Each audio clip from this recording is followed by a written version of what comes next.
difficult word to say. So tell me if you're ready. I'm getting questions about...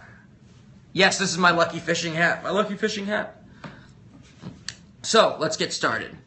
The word is effervescent. Effervescent. Effervescent. So, I'm going to say it a couple times just so you can hear me say it and watch me say it. Effervescent. So think effer. So the noise, or the word, the effer is not a word, but the noise effer and then vescent. Effervescent. It's spelled E-F-F-E-R-V-E-S-C-E-N-T. E-F-F-E-R-V-E-S-C-E-N-T. So effervescent. So effervescent means, got to do something really quick. Effervescent means to be bubbly, to be airy, to be vivacious, or enthusiastic. So effervescent. So I've got some example sentences for you that I pulled up on the computer ready to go. Actually used computer examples today because they were pretty good. So, my first example is this. 7 years later, so 7 years later, 7 years in the future after something happened, the effervescent mother of 2 kids has raised more than $270,000 to help find a cure for the debilitating condition of her kids. So her kids are sick. Her kids are very sick. And this mother is very enthusiastic. She's very energized. She's vivacious. Vivacious is another great word. So they're really just excited and energized, really passionate. And so she raised tons and tons of money to find a cure for her children's illness, their sickness. So again, effervescent means bubbly. Kind of, you're a good, if you're effervescent, you're very good with people. You're very, you can kind of energize and make people enthusiastic. Tony Robbins, I wouldn't say he's effervescent, but there are moments when he can be effervescent. Another person, Oprah is perfect. Oprah's a perfect example. And Ellen DeGeneres is effervescent. They're vivacious, they're very energetic. If you watch Ellen, she dances all the time. She's really excited, she's passionate. So Ellen DeGeneres is very effervescent. And then I've got some other examples of sentences.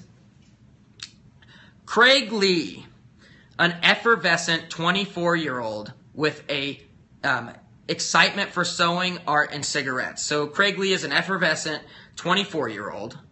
He's really excited and he really is passionate about sewing, art, and cigarettes. This would be another example, kind of a goofy example. I picked random things to for my example, but he really likes these things. He's effervescent, he's bubbly, he's vivacious, he's enthusiastic or energetic. So this is what it means to be effervescent. It's a pretty simple word. It seems difficult at first, but it's pretty simple. So again, it means bubbly. To be bubbly means to be kind of excited and kind of energetic in a goofy and fun and lighthearted way. But again, effervescent is E-F-F-E-R-V-E-S-C-E-N-T, effervescent.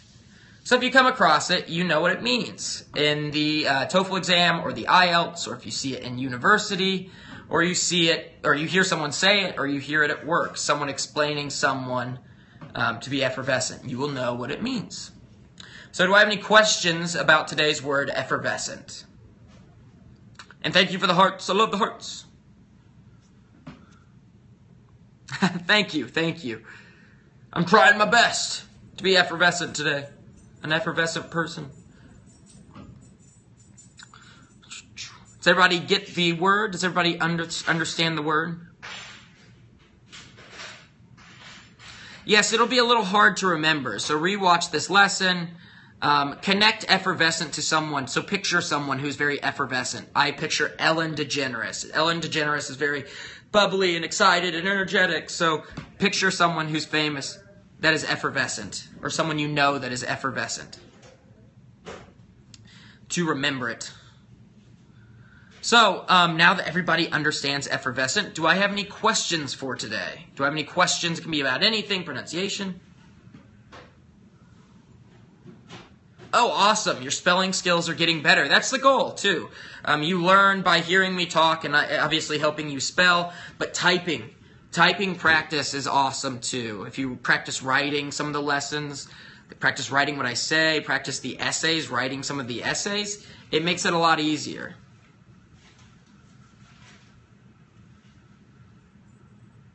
And yes, some waters are effervescent. They're bubbly. Effervescent. There were a couple famous like sparkling waters.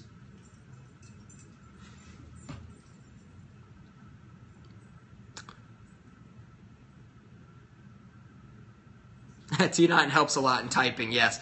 That's funny. Yes, this is a very uncommon word. It's not very common to hear. Bewildered.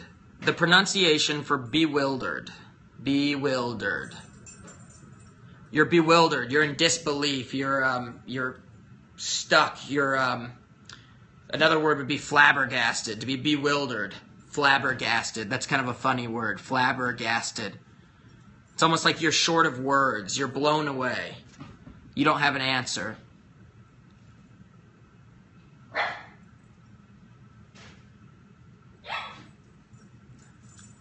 So to be bewildered. It's a good word. I'll write that one down for a future lesson. I like that word. Give me 1 second. And then bemused. Bemused. Bemused. That's another great word. I will explain these in a full lesson in the future. Save these. These are good words. Bemused and bewildered. Do I have any other questions? I think I saw, how do I practice without your Periscope lessons? How do I practice without your Periscope lessons? My advice is you have to keep reading. And then another word is upbringing. How to pronounce upbringing? Upbringing. Upbringing. So my advice is to read. Read like crazy. Read whatever you can. It's easy. It's okay if it's simple reading, like even like articles online. Read articles. There's usually a lot of good diction or vocabulary in articles. Read books like crazy. Watch videos. Watch interviews. If you want practice with the Periscope words that I teach, go on Google and type in sentences with that word. So let's say effervescent today. Type in the word effervescent and then say sentence examples. So effervescent sentence examples. And you can read tons of sentence examples. Our babies. Oh, what's wrong? Here, I'll do it. What's wrong? I don't know. Sorry, our puppy's getting really upset. I don't know what's wrong with her. But effervescent. Effervescent. You can type that in and see sentence examples. So, do I have any other questions? She okay? Yeah. Puppy's crying. She never does that. That's weird. Do I have any more questions?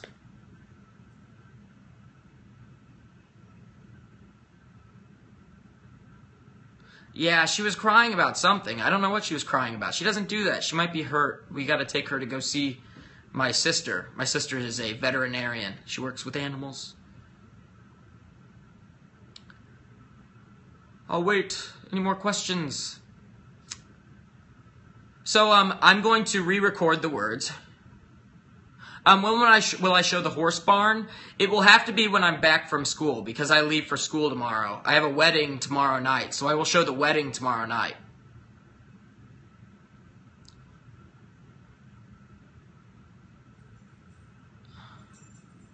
How many English words do I know? Wow, that's a good question. I know a lot of English words. I don't know how many. I know a lot, though. I'm aware of many. To be aware means I know of a lot of words. So I don't keep track. It's my native language, so I've learned lots and lots over the years.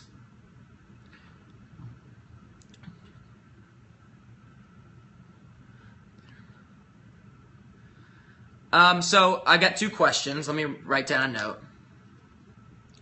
So the first question is, what do you do if someone's correcting your English all the time?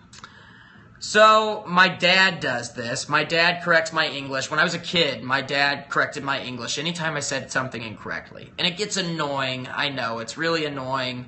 It's irritating. Just put up with it. Say thank you. Because they're trying to make you kind of irritated, or they're trying to be above you, kind of be... they mean well. Most of the time you're trying to be nice and just help someone. But sometimes they're just trying to be mean and try to seem like they're smarter than you. So just say thank you. You can't get upset. It's hard to get upset because then they'll just keep doing it and doing it and doing it. And then my second question is, what does bitter pill to swallow mean? A bitter pill to swallow is when something bad happens and you have to deal with it. It's kind of so a bitter pill is like a really nasty tasting sour pill, like a pill you take for medicine. And if you've ever had swallowed a pill by itself, it's very bitter and it's difficult to swallow. So it's kind of something that's difficult to accept. So let's say, perfect example. If you have a sibling, a brother or a sister, marrying someone you don't like that person, and they're getting ready to get married to the person you don't like, it's a bitter pill to swallow, which means you don't really want to accept it. It's difficult to deal with or accept or to be okay with. So that's what it means to be a bitter pill to swallow. And thank you for the hearts. You guys are pumping through. Someone's fingers going like crazy. Cha, cha, cha, cha.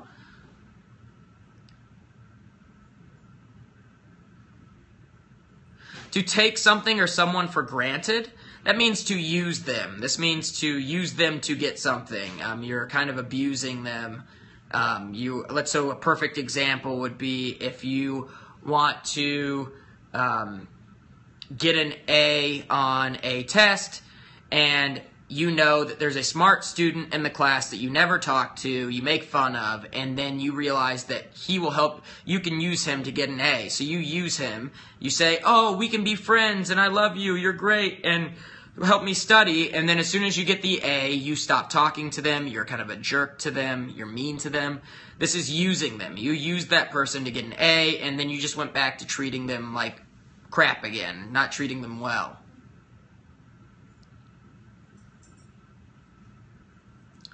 So, my dad said children take their parents for granted. I don't think so. So I can take 2 more questions today. Take 2 more questions for today. I'd be happy to answer them.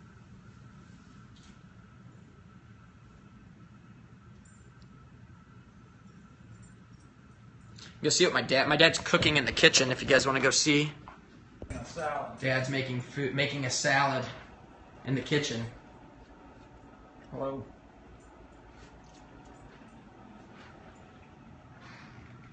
So, why don't you plan on continue school? I won't after this right now, just because I want to get a real job and start making some money. And so that's the reason. And I really like business.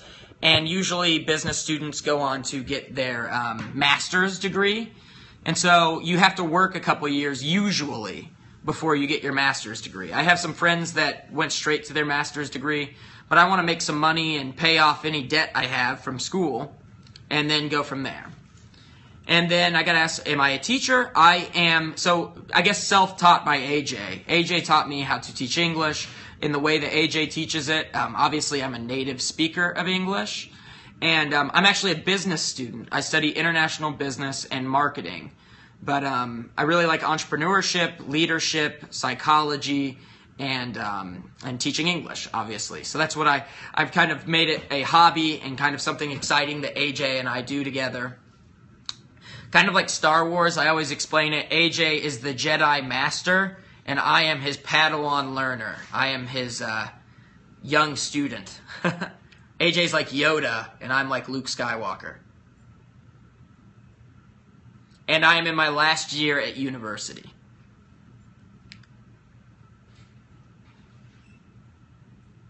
So wish me luck. You guys will get to see a lot of videos of me at university in about 3 or 4 weeks. So you'll see tons of Periscope videos, tons of recorded interviews with professors and students. So you'll see that a lot.